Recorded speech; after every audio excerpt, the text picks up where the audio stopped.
Most people assume gas stations make money by selling gas. They don't. In fact, if you pull into a typical gas station, fill your tank, and drive away without buying anything else, there's a good chance the owner made almost nothing from your visit. Sometimes just a few cents. And yet across America, thousands of people are still buying gas stations for millions of dollars. So why are people still buying them? Because the real business isn't gasoline. Gasoline is the bait. The money is hiding somewhere else. To understand why, you have to look beyond the pumps. Because owning a gas station might be one of the strangest businesses in the entire economy. On the surface, it looks simple. Fuel arrives, drivers stop, money comes in. But beneath that simple transaction sits a complex financial machine involving oil companies, credit card processors, convenience stores, real estate, and millions of impatient customers who all believe they're paying for the same thing. They're absolutely not. And that's what makes this business so fascinating. For decades, gas stations appeared to be a guaranteed moneymaker. America was built around cars. Suburbs expanded, highways multiplied. Commuters drove farther every year. If people needed fuel to move, then owning the place that sold fuel seemed like a perfect business. But over time, something strange happened. Competition exploded. Large chains appeared. Supermarkets began selling fuel. Warehouse clubs entered the market. Price wars became constant. The result was a business where revenue remained enormous, but profits became surprisingly thin. Consider a typical gas station. A station might sell tens of thousands of gallons of fuel every week. The numbers look impressive. Millions of dollars can flow through the business every year. But revenue and profit are not the same thing. If a station buys fuel for $3.40 per gallon and sells it for $3.45, the station only keeps 5 cents before expenses. Just 5 cents per gallon. And that small margin still has to cover labor, utilities, maintenance, insurance, taxes, equipment repairs, and everything else required to keep the station operating. Then comes another problem: credit cards. Most customers pay electronically. Convenient for drivers, expensive for station owners. Every swipe takes a percentage. In some cases, card processing fees can consume a significant portion of the station's fuel profit. Imagine selling thousands of gallons of gasoline only to watch much of your margin disappear into transaction costs. It's an unusual situation. The station handles massive amounts of money while keeping surprisingly little of it. So if gasoline isn't generating substantial profits, why stay in the business? Because fuel serves another purpose. It brings people onto the property. Think about the last time you stopped for gas. Maybe you grabbed a drink, maybe a snack, maybe coffee, maybe cigarettes, maybe a lottery ticket. Those purchases seem small, but economically, they're often far more valuable than the fuel itself. A bottle of soda may generate more profit than several gallons of gasoline.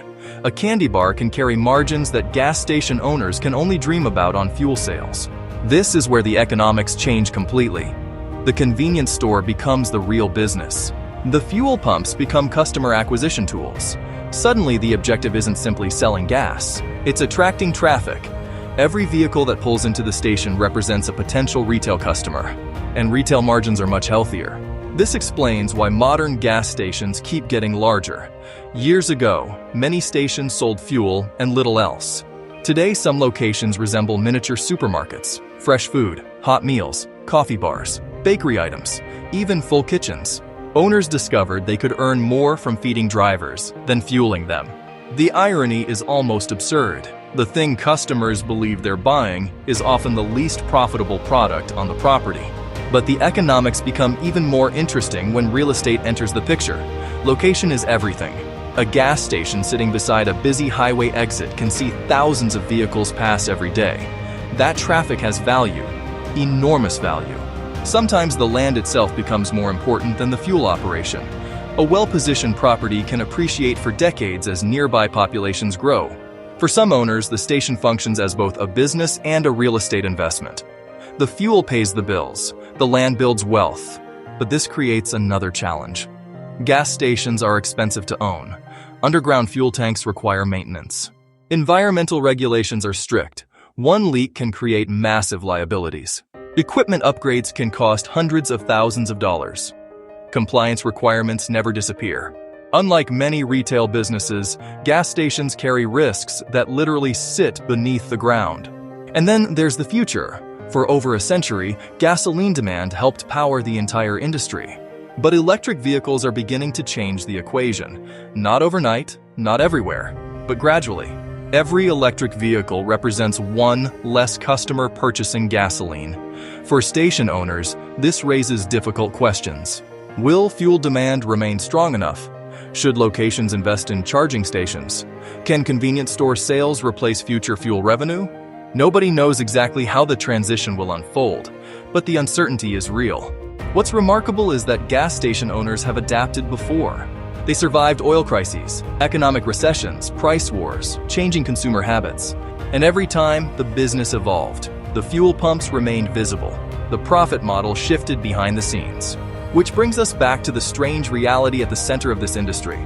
The public sees gasoline. Owners see traffic. The public sees fuel sales. Owners see convenience store margins. The public sees a simple stop along the road.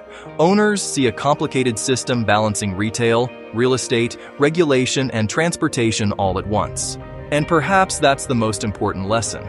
In business, the product everyone notices is not always the product creating the value. So the next time you stop for gas, consider this. If gasoline generates so little profit and the future of transportation is changing, what exactly will a gas station look like 20 years from now?